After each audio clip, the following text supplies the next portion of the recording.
are the Lit Ladies. I'm Christy. I'm Kelly. And I'm Carissa. 3 writers and moms exploring how to live out our faith in our literary lives. We span the country from the coast to the Midwest, and with different stages of life, careers, and favorite genres, we're sure to cover the literary landscape. In every episode, we'll discuss books we love, reading life, and writing craft, using the Bible as our guide for beauty, goodness, and truth. New episodes drop every other Friday.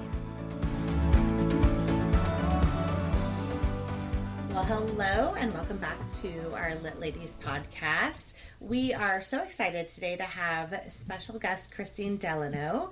And Kristine has a fascinating history and a debut novel coming out in January of 2026. Kristine writes stories that unravel hidden motives behind power, wealth, and betrayal. So Kristine, welcome. And actually, before we do any kind of deep dive on writing and your career, can you just tell us a little bit about yourself? I am a wife and mom. I live just outside of Portland, Maine.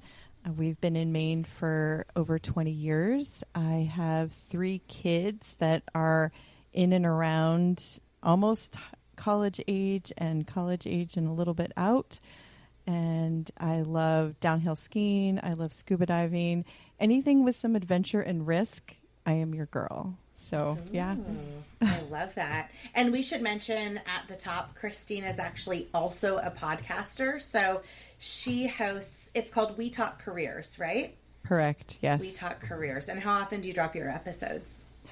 Similar to you, every other week. We're on Tuesdays. I've been doing it for about 3 years. I'm sponsored by a women's organization that's global, so we have like 14,000 members, and cool.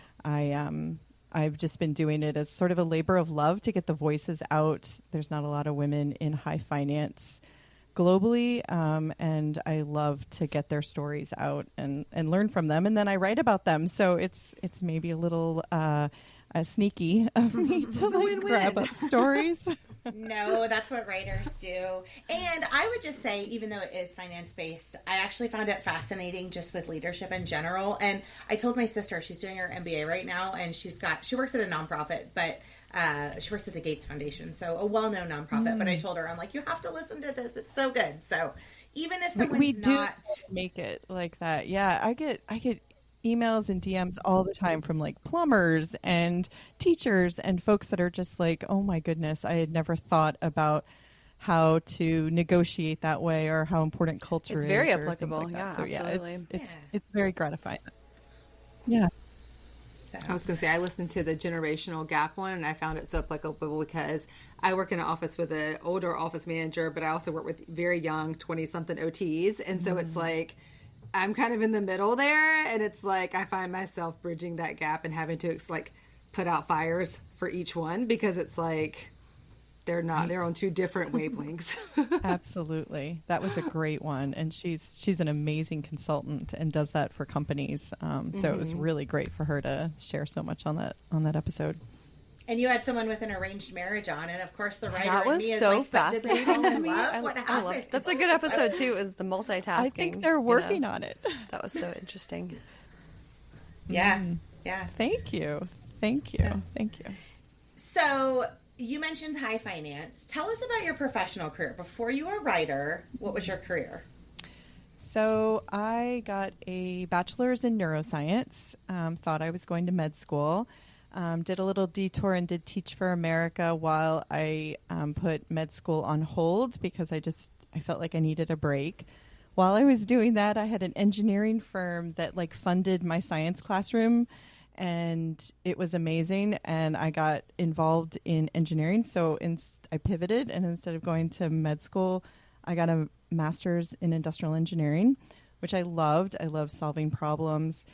And one of my first clients coming out of that was a high finance company, a Wall Street firm, and my career kind of took off. So I did a couple of decades as an executive in and around Wall Street firms. I took on everything. So if it was interesting, if it had a boatload of risk, if it was new and different and had a high probability of failure, I was your person that would take it on and be willing to like fail fast or succeed with, some pretty great things happening. And then I started mentoring. I loved what I did. I really wanted to see more non-traditional people get into the space of finance and kind of find their executive groove, and which sounds altruistic, but I learned so much from so many people by sort of being willing to always get that coffee and always have that conversation, which is probably why when I retired early, I did the podcast, because I just couldn't give up the idea of keeping talking to people and really learning their stories. Okay, that's so much. So first of all, I just want to clarify a point. What exactly is high finance? So high finance is really a Wall Street kind of terminology for a company that works at, putting out financial products, investment vehicles. So like a mutual fund company that actually understands what the investments are and makes that available to investors, or it could be a trading company that assures that we've got an equitable market on the New York Stock Exchange. Those are all sort of like high finance companies. Okay. So then what made you want to be a writer? You went from Wall Street to writing fiction. So yeah, why'd you make that change? So I certainly didn't know I would. I'm sort of embarrassed by this a little bit, because I listen to writers talk about it all the time, and they say, oh, I knew when I was like 4 years old that I was going to be a writer, and I wrote these books. And I'm like, I never did that. I never, ever thought I would be a novelist. The idea of writing a novel would I would, that would just, completely throw me. But I was a voracious reader, and I would, throughout all of my career, I would have hundreds of pages that I would have to read for background, very technical, dry stuff, and I would reward myself. So if I got through these 100 pages, I would be able to read like 3 chapters in my historical fiction book. And so, it was just, for me, reading was just such a pleasure. So when I retired in 2020, right before the pandemic hit, it was like kind of excellent timing. I was in my 40s, and I thought I had it all laid out what I would do. I would start consulting. I would do this, a little bit of this, a little bit of that. I would support my husband, who's an architect, in growing his firm. Like I had it all figured out. And God was just like, nope. And he started putting these crazy stories in my head.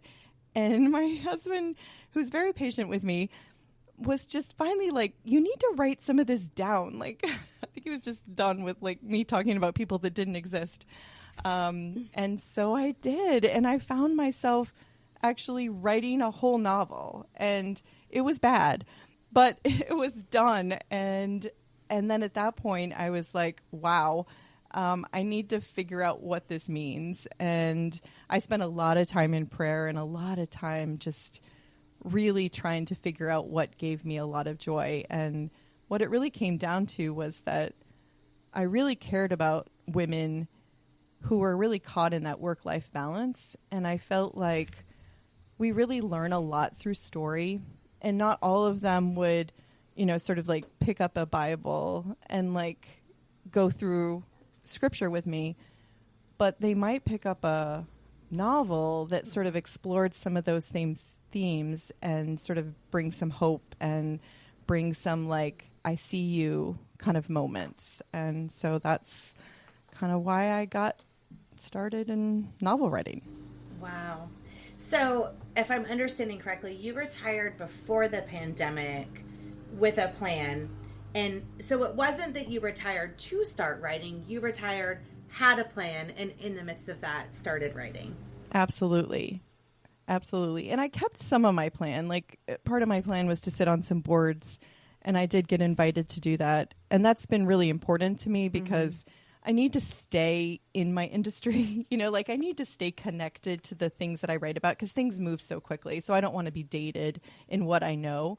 So I don't just write. Like I do other things that keep me really understanding where the industry and where finance is going.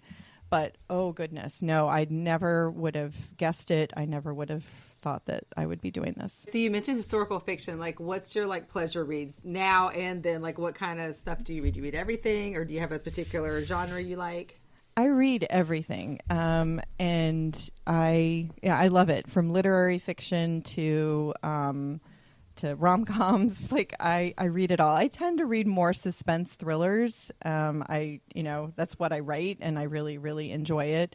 But historical fiction was, for a long time, the stories of like being able to learn something and being able to like Google it and like know the true story was like really exciting to me. So yeah, historical fiction was probably a lot of my love when I was younger in my career, and now I think thrillers is obviously where probably was more of an escape, because obviously you're not living in historical fiction, exactly. so it was more like a exactly. get out of one thing and explore something else. Right.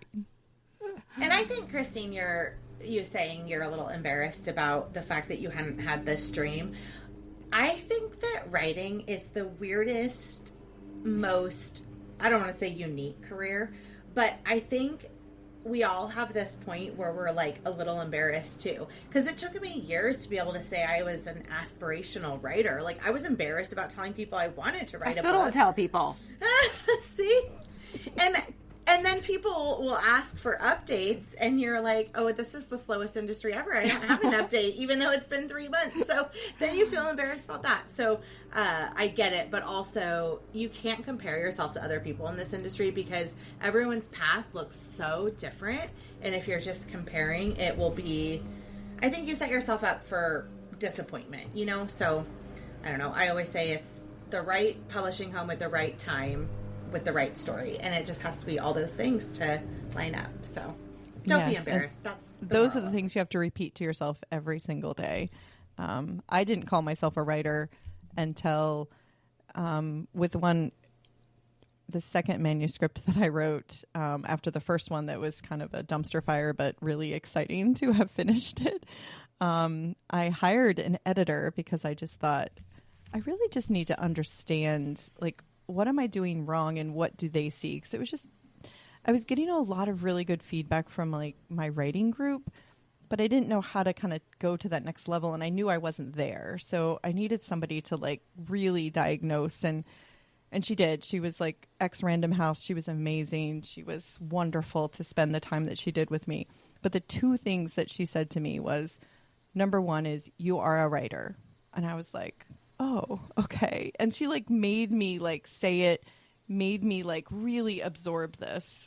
And that was exciting. And then the second thing she said to me was, and you write thrillers. And I was like, no, I don't. Like, I was like, what did you think you wrote? I wrote like women's fiction with like suspense elements. And because I was like, because I thought thrillers were, more like someone had to die, like there needed to be like police and there needed to be like dead bodies. And I don't write that at all. And so she kind of really introduced me to this idea of like, what is psychological thrillers and what is sort of the domestic suspense, and what does it mean to like keep tension on the page in very unique ways where you just kind of keep somebody wanting to turn the page because they're sort of caught up in sort of the thrilliness of the writing.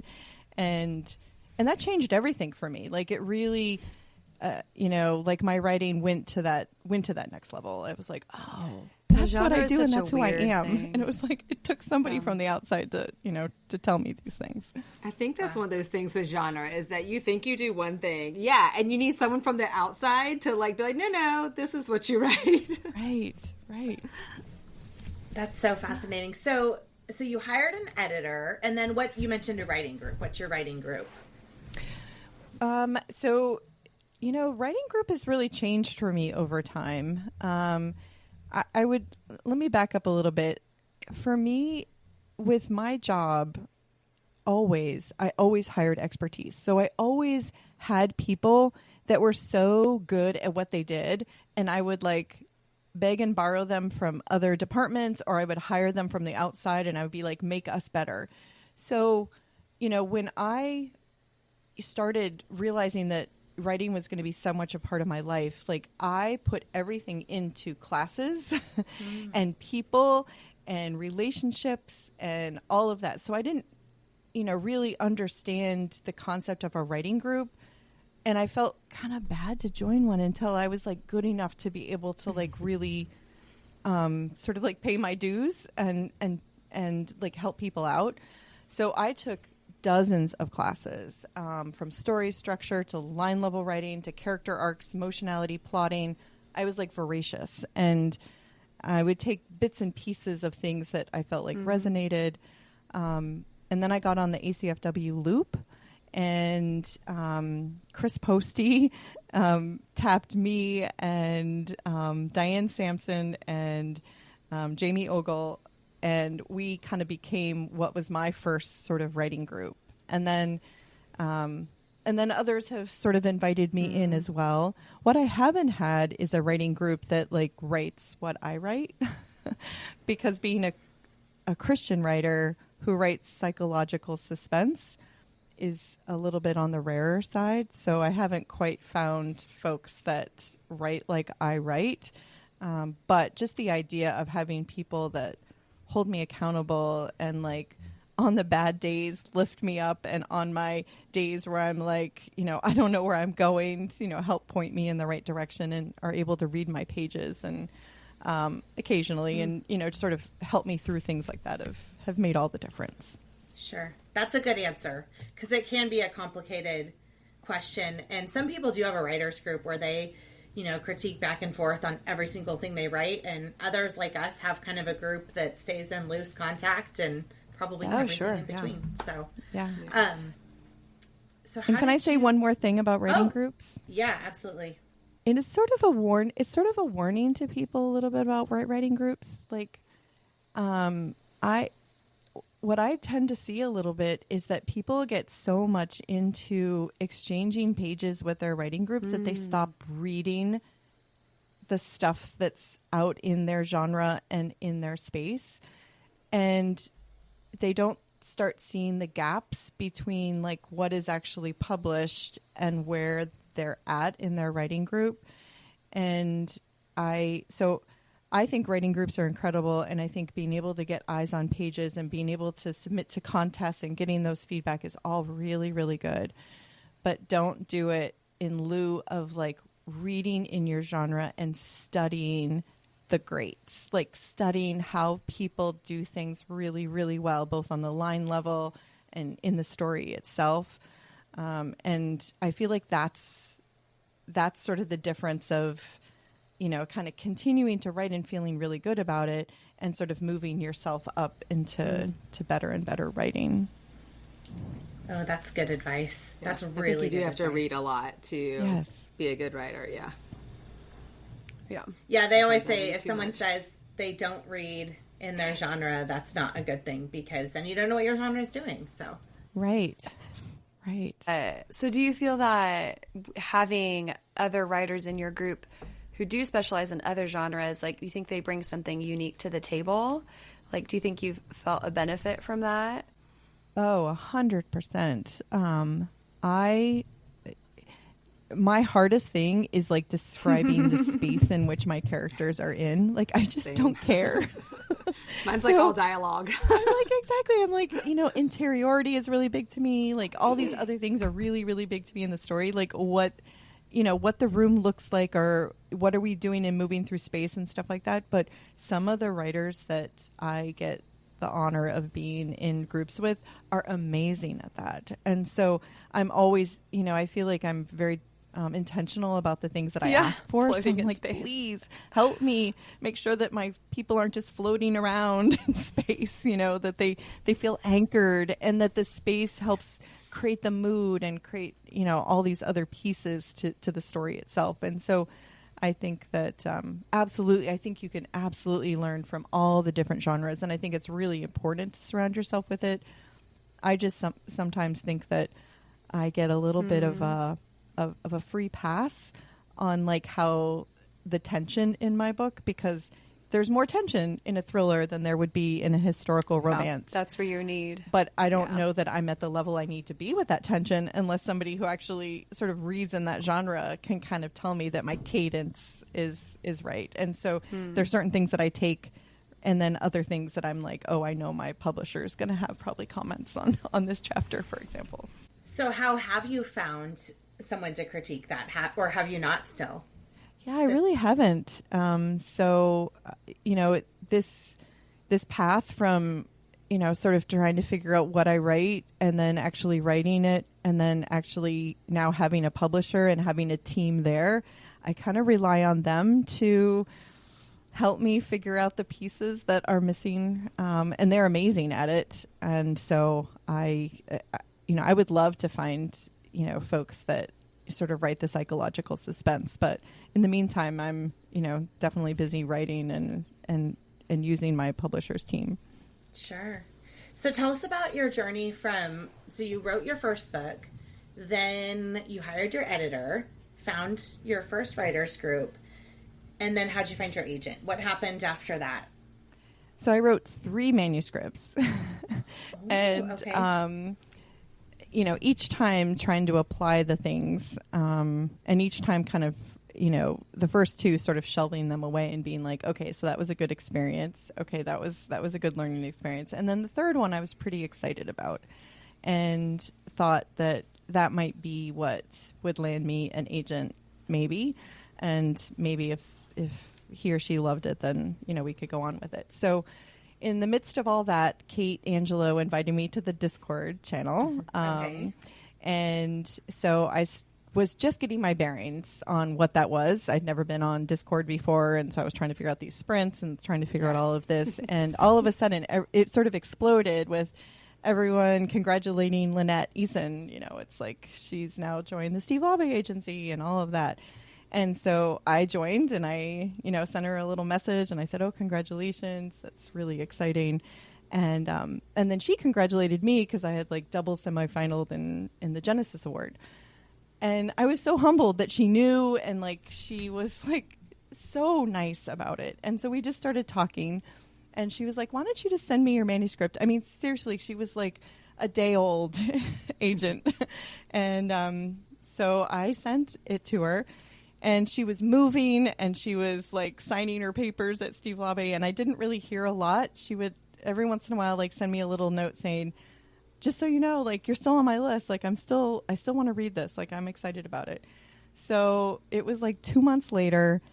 We have a lake house in Maine, and I am really active in Young Life. I don't know if you guys know what that is, but it's like mentoring for teens. And so we had a bunch of leaders over our house one night, which we did a lot. We fed them and they swam, and we just had always such a good time with these young people. And before they left, I would always pray for them. And so we'd go around and I'd hear it, and I would just like send them off with like, just God's blessing.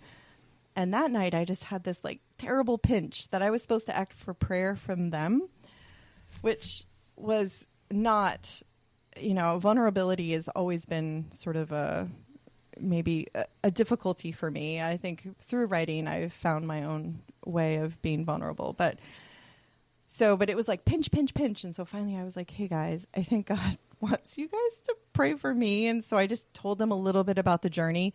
So many people don't understand what it is to get an agent or publisher or what it takes. They're just like, just put your book up on Amazon. I'm like, okay, right. I'm like, it's not even a book, so I don't even know what to say about that. And so I explained just a little bit, and I said, can we just pray for Lynette that like she's gone through these moves, she's done all this, that if she's the right fit, that God would like speak to her. And so one of them prayed for me. It was beautiful. We had such a good evening. I sent them off.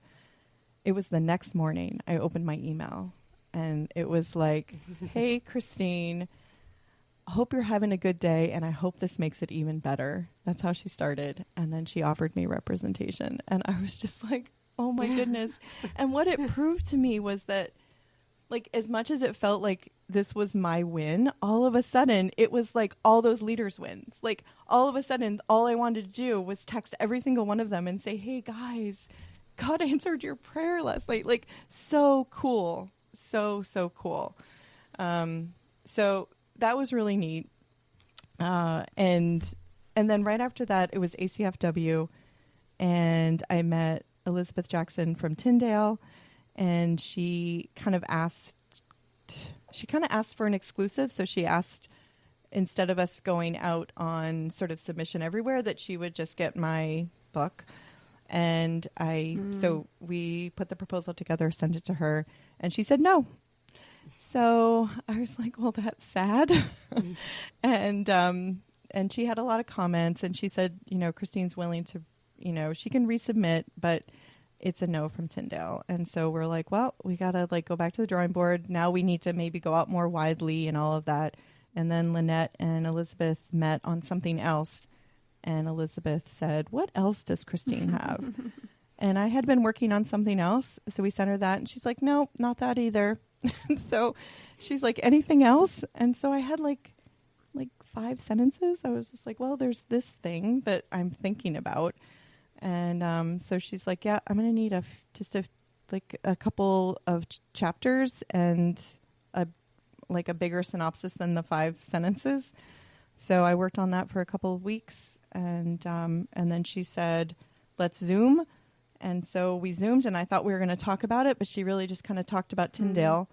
And I really understood how missional they are, how they think about fiction. And it was such a beautiful conversation. I loved it. I got off afterwards, and Lynette called and said, they're going to be making an offer. And I said, no, I don't think so, because there's pub boards, and there's so I'm explaining this to Lynette, she doesn't know. Because these are all the things that I know. They don't just make offers. They don't, you have to have a book, and then your book has to go up against the other books. And I'm like, I don't have a book yet. And I'm like, she knows that, right? She knows that what I sent was the sample of what it would be.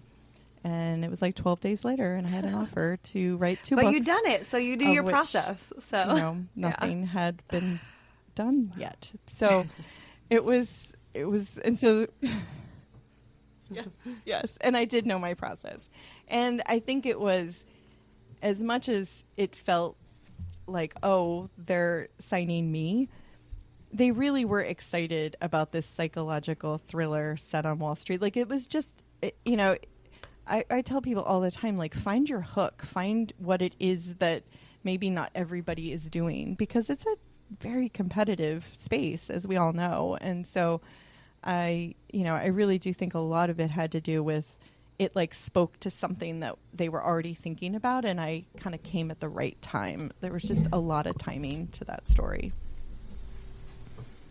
I just have to say, your story about Lynette brought tears to my eyes. I mean, chills, tears. It's so neat to hear that. And I love that you asked for a prayer the night before. And Lynette is my agent, so I just have all the good things to say. I just feel like she's so I don't know. I emailed her the other day. I'm like, I'm just so glad you're in my corner, because I do feel like she's in my corner. She wants me to succeed, and I truly feel that way. So I'm just nothing but good things to say about her. So, oh, Kelly, that's so wonderful to hear, because I completely agree, and that's really why I so much wanted a Christian agent. I wanted a Christian publisher, because I want this idea that, we care for each other more than just the idea of, who's going to make a buck in all of this. Oh, yeah. Well, and actually, one thing that stood out to me at conference this last year was how supportive everyone is of each other. In a competitive industry, you don't see people well, I'm not going to give you my secrets. I'm going to hold them close to the vest. And that's not the business world, I think, a lot of the time. You mentioned vulnerability. I think sometimes when you feel like you compete with other people, you can't show vulnerability because you're not wanting to expose your weakness. And the Christian market is just so special in that sense. People are really wanting you to succeed. Absolutely. Absolutely. So let's talk a little bit more about your genre, which we had talked, Kristine, and you did not even have a comp in the Christian world that you could, compare yourself to. So is that still the case? thriller. Is this what you're going with? Are you a thriller writer? Psychological thriller? I'm a domestic suspense / psychological thriller writer. But it's so interesting because the endorsements are starting to come in on the book and people are calling that actually all makes lots, me want lots to of read a different book things. more. So I'm just very much like hug them all. I'm like, sure, I can. I'll be that. Well, that's good to hear. So how would you define domestic suspense?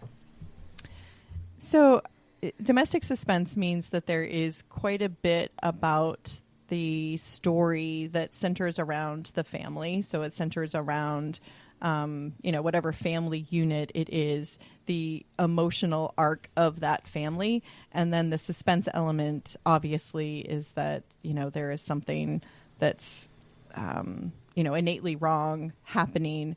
And then there should be some twists and turns with, where is the evil, where is the bad thing and who is it that's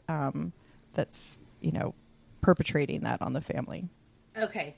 So suspense from my romantic suspense side is often like, who's the bad guy? Someone's trying to kidnap the girl. They're in a car chase. Your suspense is twists and turns, like who stole the money, kind of. Is that right? Yes.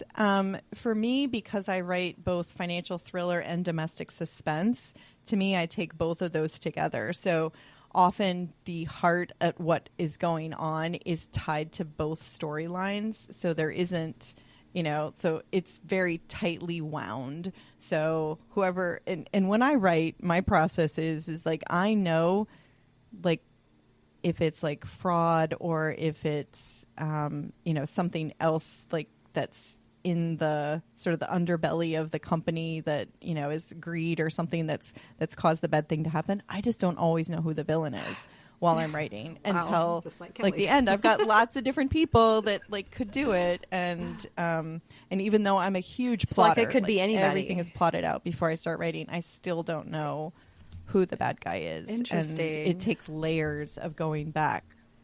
It could be anybody. Yep. And I love that. I love that, but to me, that means that my characters have to be complex enough. Like they have to be good and bad. There has to be elements that you love about them and elements that they're a little bit, wonky or a little bit, creepy or something about them so that I can play up those angles, when I finally decide who actually did it. And that's a fun thing because we just finished watching a TV show and it had a wide cast of characters. And my husband and I were like, because it's one of those things that in the beginning it shows you that. like shooting, someone's going to die, and then it's like a week before and you're like, wait, and then you're like kind of seeing all these different dynamics and you're like, well, he could have done it because this is his motivation, but wait, she could have done, and you're like the whole time you're just like, any of these people could be it. Right. Yeah. And what I get excited about too is when there's a lot of things going, like dominoes tipping over of like bad things happening and you got people caught in it.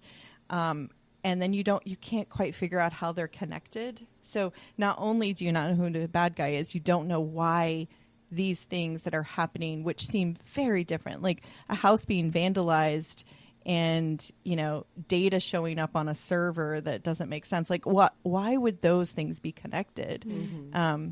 But then you need a smart enough plot that like really ties it all together. And so those are the kind of things that I absolutely love writing. And we're all so excited for your book now as you keep talking. I know all three of our reading, we're like, we want to know what it is. So Thank you. So would you put yourself in upmarket suspense? Is that kind of how you would... upmarket is so hard without having a book out there that people have so to me, I can define upmarket. For me, upmarket means that both the macro and the micro pieces of storytelling have been done really well. Mm-hmm. So at the micro level, you've got line level writing that really sort of elevates kind of the sentence structures and the sentence analogies and the way you do characterization. And then you also have the macro elements of upmarket, meaning that there's like these themes that keep people talking and like are really good for book groups and really good to kind of explore. And there's like the tension of like maybe you all share the same ethics, but the way in which you sort of live that out in morality looks differently. And so to me, upmarket is so exciting because it sort of demands a lot more of the story itself. But as a debut and not even having a book out yet, it's hard for me to be like, oh yeah, I'm upmarket. I ascribe to be upmarket, like I work on it.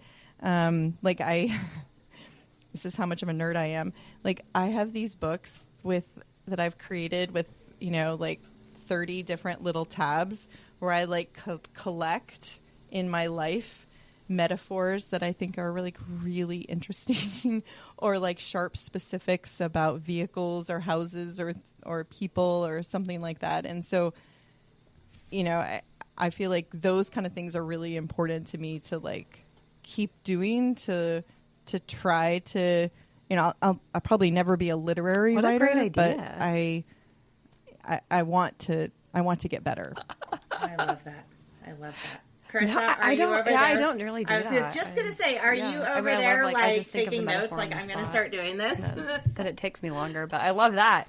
It's like, what metaphor could I use for this? You just go to your, like, do you have it organized by, like what do your colors mean? I'm so curious now. So I don't really even use these. Yeah, I don't use them, but I write them. And I just feel like sometimes I just read over them. And like one of the metaphors is like Ethan's familial wealth was like a feathered mattress that would always break my fall. And so, I love thinking about that. So Ethan's the husband, and it's like she's gotten used to this idea that, it's like whatever she does, this wealth is going to like keep her safe. So it's not like I then use it in my writing, but I think by like reading these things over and thinking about them, I think they begat other analogies that are like just really,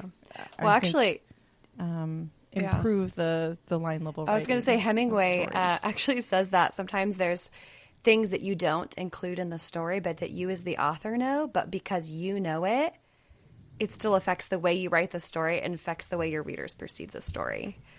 Yeah, like all the work we do on characters, right? It's like so much isn't included. So much of the backstory, some of the things that I write about them before I even get started writing the story isn't anywhere in my book. But the fact that I know it means that when they walk into a room and there's chocolates out on the coffee table, I know their interiority of what dark chocolate means to them, because I thought about it, and maybe it shows up in the scene in some sort of like tension or some sort of like emotional response to those chocolates, but that maybe no reader would know, but I know it. And so I agree with Hemingway that definitely elevates the way you think about it. You had talked about earlier about interiority and emotional equity. What can you tell us about that? Right. I think interiority is one of my favorite things to think about while I'm writing. The idea of like exactly what the character is thinking about, and not just in the moment, but like how does it compare to when was the last time her husband, loaded the dishwasher without her knowing? When was the last time her teen actually gave her a hug before she left the room? So like interiority to me is not just like in the moment, this is how I feel.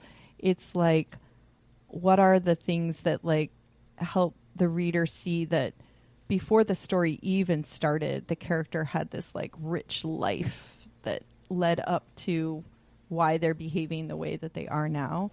And to me, it like it's what sets books apart. It's why I love to read them because, I like movies and all of that, but you don't really get in their head, like all the things that make up a interesting character is because of the way that they think about the world. So I think interiority for me is like little pieces. It's like a sentence here or there. I don't do a lot of like backstory, like, oh, tell this whole big thing. that takes a page or two, but it's like little sentences here and there that basically hint at who this person is and why they think so specifically different than anyone else in the book or even the reader themselves. And what about emotional equity? What would you say about emotional equity? So emotional equity to me is where you don't stop at the single emotion. So, Kelly, I'm going to put you in my book, and your sister is pregnant, and you're happy, and you're fearful for her, and maybe you're a little nostalgic because you're thinking about your life with her, you know, growing up. But maybe you're jealous too, because you haven't found that special someone yet, and you don't even really like Joe because he's like, you know, he sits there with these doe eyes. He doesn't really respond to anything, and he's kind of dull. But boy, she really loves him, and she really loves him, and he really loves her. And now they're going to have this baby. And didn't Aunt Kathy remember that this was your dream and not her dream? And now she's giving all the baby stuff to her. And so emotional equity to me is that it's not just like the main characters that get to have these like layers of emotions. It's like everybody in the book gets to go it. And maybe we don't explore it on every page, but we should know it. And we should know why Kelly is like, you know, like kind of like laying that platter down on the coffee table when everyone else is like hugging and all of that, is that she just needs that moment to like get over mourning the fact that it hasn't happened for her. So emotional equity is to me these layers that allow us to like not only just stop at the first few emotions that we could do, and not just the first few emotions for our main characters, but like all of our characters, and giving them the opportunity to express those. I love it. I was waiting to see if Carissa wanted to jump in. So do you, I know, and it's so fast. I am honestly blown away, and I'm sitting here thinking, I need to go back to every manuscript I have and make sure I've added all these layers. It's such good material to think through. So then, do you think of your plots first or your characters first, or how do you combine it all for your story? So you're asking me like I have like 30 novels, right? So like, you have like so 8, right? 7? Young to this, yes. I have ideas on lots. But so far, what's worked for me is that it always starts with characters. Like I know, like in the book that's coming out, Meredith came to me. She like was just this like powerhouse woman who, you know, had tried to do it all right, and, you know, had married this really cool guy and has these kids, but she's starting to like show me all the cracks in her life. So she absolutely comes first. I take her to the grocery store with me. I like take her lots of places, and I like let her chatter to me about like how she feels about certain produce, how she feels about people taking too long in lines, and, you know, not being efficient and all that kind of thing. And so like for a while I just let it kind of percolate there, and then I write a couple of like pivotal scenes. Like I'm like, okay, so what are some of the major plot points, and what would that scene look like? So these are only like a few hundred words, you know, just to kind of, is this going to go somewhere? Do we think so? And then if it keeps kind of working, I then write a pretty complete outline that's very much a domino tipping over outline. So it's like, because of this, this happens, because of this, this happens, because of this. And I like pressure test it. I think about the side characters. I like really have a very complete, you know, what this story is going to be about. And that takes a little while. And then that's probably only 25 like major things happening, because I know once I get into it, all these other things are going to happen, and I need more space to like let it breathe. But that's enough that gets me from sort of the beginning to the end. And still, I don't, like I said, I've never yet known who the actual bad guy is. I just know the bad things that are going to happen. So we need enough sort of side characters and B plots to like make there enough cast members to like be suspects.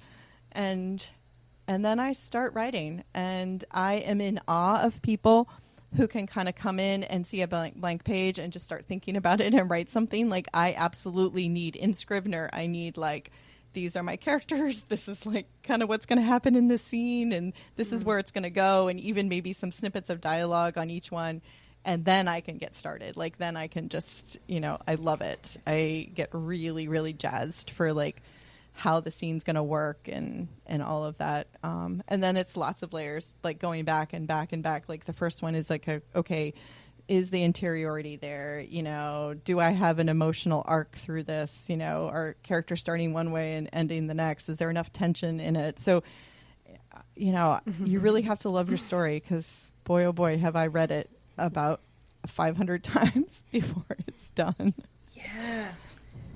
Wow. And how many points of view, like your debut novel, how many points of view do you have? Yeah, so the one that's coming out only has one point of view. So it's 85,000 words in a single head. And Meredith's head? Yeah, and Meredith's head the whole way. Wow. And I thought all the previous novels I had up until then had multiple points of view. And this one, I just keep really close to her and everything that happens. So if it happens somewhere else, we don't know about it. And that was really hard. I thought it would be easy. I'm like, okay, I don't have to get another voice. I don't have to, like, figure out somebody else's head. But putting that story together where, it's all of her idiosyncrasies and everything about the world is only in her point of view was harder than I thought. But I love it. I love, by the end, it's like kind of hard to stop, because I just, you sort of fall in love with her. She's, like, flawed. It's interesting you say that, because I find it harder for multiple points of view. I think that's more challenging almost. You have to differentiate that character voice. Yeah. Well, and I think they all are, they're just different, right? Like, I agree. Making sure that each of those chapters sound so different in each of the points of view, I think is really challenging. What I found easier about it was easier to sort of tell the story, because I would be like, oh, well, he's over here, so he knows this little bit. She doesn't know that bit, but the reader can know about it. But if you're only in her head, then you don't get to play with that. It's like only what she knows is what your reader Which can know. contribute to the psychological element, because it's like, is she perceiving correctly? You don't know. Is she unreliable? Right. And that's what hopefully you start to question as the book goes on, is how reliable is she? Yeah. So, Kristine, I want to ask a little bit about just, I guess, ultimately it comes down to your heart behind the stories. You posted on Instagram the other day, and I know a lot of people commented on it, but it just hit me. It was a picture of you with your two little kids. How long ago? Maybe 15 years ago? Yeah. I'm just doing the math on your kids' ages. Yeah. And I have 3 little kids, and I'm often just like, I feel like I have balls in the air all the time. And I also work part-time with my husband. So you posted about just how overwhelming that stage of life was, and you had this big job. But then you linked that to your writing and how you want to tell stories that help women. And so I just want you to talk a little bit about that. What's your heart behind those stories? How are you kind of correlating that to Wall Street? What does that look like? Yeah, so my mother sent that picture. I had never seen it before. She sent it out on a kind of a group chat, and it just struck me so hard, so fast. Like, I absolutely remember standing there with, like, my son is on one side, my niece is on the other. It's supposed to be this really big celebration day. I'm, so excited about my sister getting married and all of that. And I was, like, crumbling inside. Everyone was coming to Maine. I'm the big sister. I, like, take care of lots of things. I married one of my sisters. I cater their things. I host everybody. And I remember just thinking, I don't know I can even do this anymore. Like, how do I tell people that, like, is my job the right thing? Or, like, how do how do I deal with all of the pressures when everybody expects me to be the one, handling things? And so I hadn't really grown my support to be a support to me. Like, I had sort of grown it to like help others, but not really ever show that I was hurting. And that picture kind of took it all back to me. And I, in a moment of weakness, I just posted it on Instagram and just sort of shared that that's why I write, is because I feel like a lot of women like me were trained up through kind of advanced degrees and titles that required us to just always have it together and always be the one you run to and always be the one in charge. That if you started to show the cracks, then some guy would come in and swoop your job away. Like as soon as you were like, I don't know, I can do this, they're like, no problem, we got it. It's like you couldn't show vulnerability in any way that felt safe. And so I felt like that picture epitomized why I write the stories I do, is because you can now get into the heads of my characters where you can say, oh my gosh, I feel that same way. And whether it's a big job in Wall Street or if it's, any sort of job, or even staying at home and having so many people like demanding so many things from you, there's just so much of balance in life. And I really just wanted to sort of say, hey, I see you and I felt it too. And, and you can kind of not only create people in your life that are safe to be able to talk to about it, but stories can help you see that too and know that you're not alone. Well, that's beautiful. And also, as you're saying that, I keep thinking that's the emotional equity, right? You have this big job.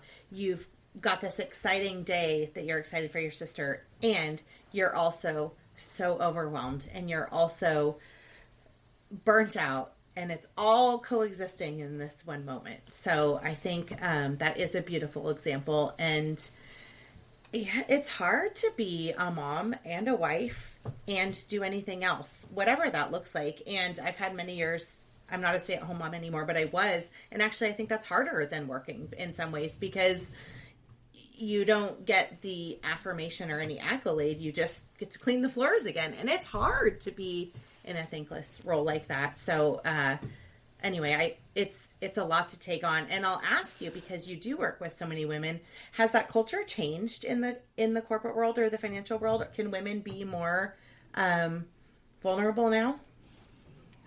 I think that in safe circles you can.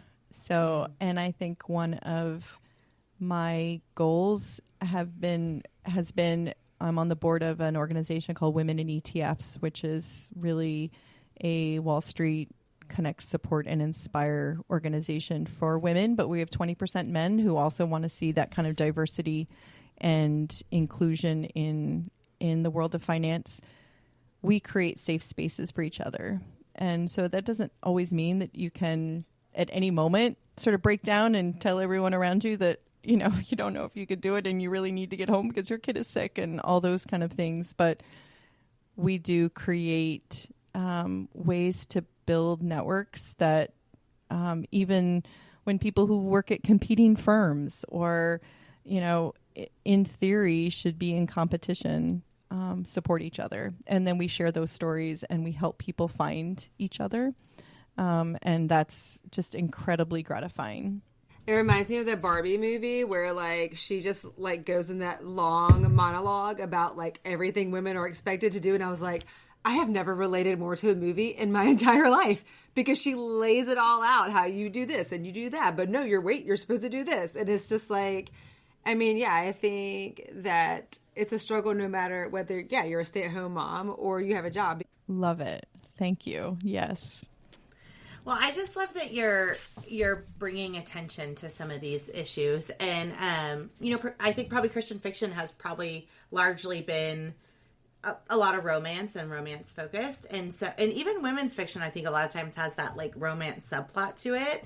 And I don't think you told me you don't have romance in your books, right? Yeah. So that's awesome though, because you're bringing this whole new you're shedding a light on this whole new genre for Christian fiction, which, as we're all talking, is obviously a need and obviously something that is going to resonate with people, because that's our stage of life and those are our issues. So it'll be so fascinating to read books that have those issues. So we'll see. I think Tyndale is taking a risk on me. It's I write differently, and I think that there could be some criticism on the side of readers that are expecting something, and maybe they just don't feel like they can get it from my stories, and then there's a risk from folks who may pick up my book because it has a lot of what secular fiction has right now, but there is a small but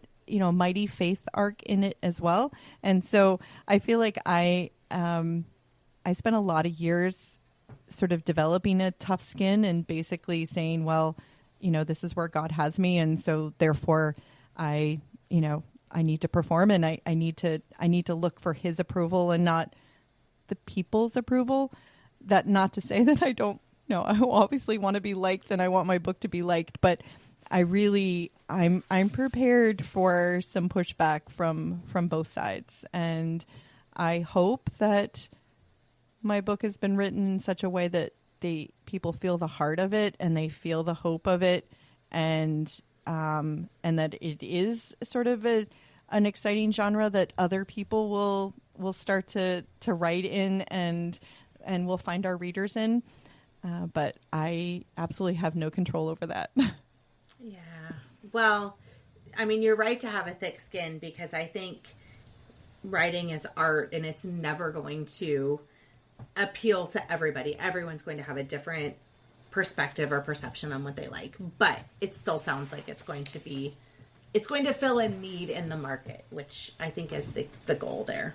Right. And you talk about romance, and I think it narrowly defines my book doesn't have romance, but there's a husband and wife that are going through some pretty tough times, and so there is some love and there's some like deep-seated trust issues and things like that need to be worked through. And so and there's also a mother with a teenage daughter, and there's the love there. So I think there's definitely the love and like the emotional pieces of it that are important. Like it's I think one of my endorsers called it like an emotion forward thriller. So like, I do hope that readers see that as compelling.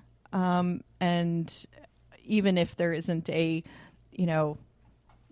man and a woman in each of the alternating chapters, and we know where it's going to go by the end, which I enjoy reading too. So it's not a statement on no romance. It's just a statement on maybe a different way of thinking about it. Oh, yes. That's a good point. That makes a lot of sense. And I hope I didn't make it sound negative, because I was not trying to make it sound negative. Okay. No, okay. I own it. I totally own it. Because I surround myself with a lot of romantic suspense authors, and I'm always like, yeah, but I'm the one without romance. Well, that's what I remember you saying. You were like, no, I don't have a romance thread. But when we speak like that, we mean boy meets girl at the beginning, and at the end they fell in love, or it's a second chance. Like, it's a very specific box, and you're definitely offering a different way. You're offering a more real life way of looking at it, because I mean, it's not like my husband and I are fluttery around each other now after all these years, but I love him more now than I ever did. It's just 100%. So yes, you got the real life there. Now that you're retired, do you spend when do you spend writing? Is it mostly in the morning that you get the best work done? Is it evenings? I'm a wake up really early, so I sprint alone on our Discord app a lot at like 5 or 6 a.m. And I try to write from 5 to 8:30 or so is like my sweet spot, because I can keep my email off. I can just sort of focus on what I'm doing. And it's interesting that even though I don't go to a job during the day, there's just so many demands, and I like to be responsive, and I want to, and so I find myself, if I'm writing during, sort of the bulk of the day, just sort of like in the middle, like just going over check email for a second, or just go check this for a second. And so I would like to be more disciplined, but it seems that getting up early is my way of doing it. I also feel like I cheat because when I go to bed at night, I think about some plot point, some like sticky thing of like, well, how is she going to know that if she wasn't in the room where it was discussed? And, so like I do that, then I go to sleep, and it's like in the morning, my brain has like been working on it. So I'm like, so at 5 a.m., I'm like ready to go. I'm like, oh, thank goodness I could figure, I've got it. But it feels a little like cheating because I don't really remember thinking about it. So that's a fun way to wake up in the morning. I was like, mine is I go to sleep and I'm like thinking all these great ideas. I'm like, it's fine, I'll remember it in the morning. Then in the morning it's like blank. I'm like, what was that idea? Yeah, I've had those too. Very disappointing. Yeah, sure. All right, so maybe I'll read it. I just got sent it, so apparently I don't write these. A high-powered Wall Street career, a beautiful family in a quiet suburban neighborhood. She seems to have everything, which means she has everything to lose. Meredith Hansel should be having the best week of her life. As a portfolio manager at a prestigious Wall Street firm, she's in the national spotlight for her success. But as Meredith prepares to celebrate, life begins to crash. Her strained marriage reaches a breaking point. Her quiet teen acts out at school. Someone vandalizes her home, and Betsy, her most trusted ally of the firm, goes rogue, threatening to reveal a secret that could devastate Meredith's family, unless Meredith can figure out what Betsy wants and deliver it in time. As Meredith begins to piece it all together, however, she begins to suspect that there is no coincidences, that maybe what's happening to her family is connected to what's rotten beneath the surface of her firm. Soon Meredith realizes there's only one way to avoid taking the fall, and it all hinges on Betsy's true motives. Was she really threatening Meredith or trying to warn her? Ooh, it sounds so good. it does. Oh, that's so good. Was she really threatening her or trying to warn her? I can't wait to find out. Thank you. Thank you. Great. Is there anything else that you would want to share with us, Kristine? It can be anything we talked about, anything we didn't talk about. Maybe one thing just to sort of motivate all the writers out there is to like dig deep on different sort of sources of stories. So for me, I go to the SEC website, so Securities and Exchange Commission website, which is like the governing body that investigates Wall Street firms that are up to no good. And they put out like really plain speak press releases on who did the bad thing and why they did it and how they investigated it. And it's, to me, in high finance, it's fascinating. And so, like, I feel like I have tons of story ideas, tons of things that are like, ooh, this could go wrong, and combine some of these and all of that. And then obviously I have a podcast where I, talk to amazing women and men that, have kind of gone through it. And so I'm always teasing it out. But my call to action for listeners is to like find their unique ways to like find story ideas, like what is already being put out there, because real life is like there's so many cool things that we can sort of steal from and take from, and and they say every story has already been written, like there's never a new story idea, but I really question that on like the execution level. Like I feel like there's just so many neat ways that we can help readers learn new worlds and learn about new characters and things like that. So I guess that's just my thought, is to hope that writers are like just finding cool sources of ideas. I love that. Do you want to talk about the name of your book and when it's coming out? Yeah, so it's The Lies We Trade. So it's a play on the idea that people are lying and it's trading. So it's all Wall Street. So The Lies We Trade. And it is out January 20th of 2026. So Feels like a long time away, but it's amazing how much still needs to happen before then. I feel like Christmas is like around the corner at this point because like school's Yeah. going to get out next month, and I'm like, holy crap, how is school getting out next month? And I'm just like, I was just like January. Exactly. And on my website, I do actually have a novella that is, kind of teases up the story too. So if people are interested in like, what does psychological thriller look like and domestic suspense?